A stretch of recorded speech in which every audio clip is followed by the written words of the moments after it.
Je déteste vos fêtes, je les rejette. Je ne veux plus sentir vos assemblées solennelles.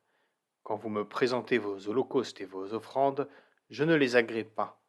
Vos sacrifices de paix et vos bêtes grasses, je ne les regarde pas.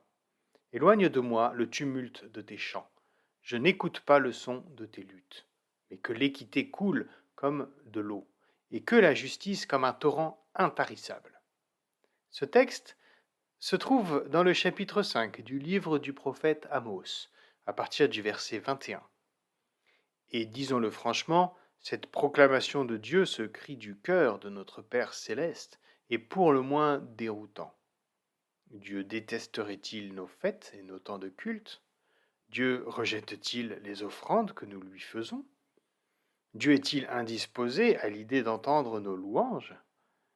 La traduction Parole de vie va même jusqu'à traduire ce verset par « Arrêtez de crier vos cantiques à mes oreilles ». Déroutant, n'est-ce pas? Pour mieux comprendre cela, penchons-nous sur le contexte du livre d'Amos. Écrit vers 760 avant notre ère par Amos, un cultivateur du royaume de Juda, qui va jouer le rôle de porte-parole de Dieu dans le royaume d'Israël. À cette époque, c'est le roi Jéroboam II qui règne et le pays connaît une prospérité certaine, mais l'injustice sociale est criante. Dans ce même chapitre, au verset 7, nous voyons Amos dire que l'équité est changée en absinthe et que la justice est jetée à terre. Alors oui, le royaume d'Israël à cette époque était empreint d'un fort sentiment religieux, mais le peuple de Dieu s'était attaché à des apparences de piété. Leur cœur, lui, était tourné vers l'intérêt personnel, le rejet de l'autre et l'individualisme.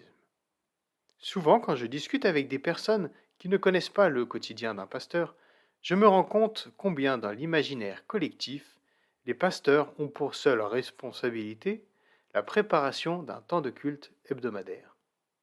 Comme si tout se jouait le samedi matin. Parfois, nous dépensons une énergie folle pour faire du temps de culte un véritable spectacle.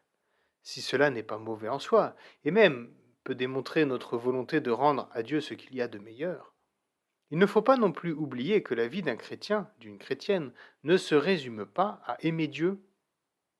Jésus dira, pas loin de 600 ans après Amos, « Tu aimeras le Seigneur ton Dieu de tout ton cœur, de toute ton âme, de toute ta force et de toute ta pensée, et ton prochain comme toi-même. » Bien sûr que nous sommes appelés à aimer Dieu. Dieu nous a aimés en premier. Mais nous sommes aussi appelés à nous aimer nous-mêmes et à aimer les autres. Si notre amour pour Dieu nous fait oublier l'humanité en souffrance, alors ne soyons pas étonnés si Dieu nous dit à nous aussi, arrêtez de crier vos cantiques à mes oreilles, mais faites jaillir le droit comme une source, laissez la justice s'écouler comme une rivière débordante.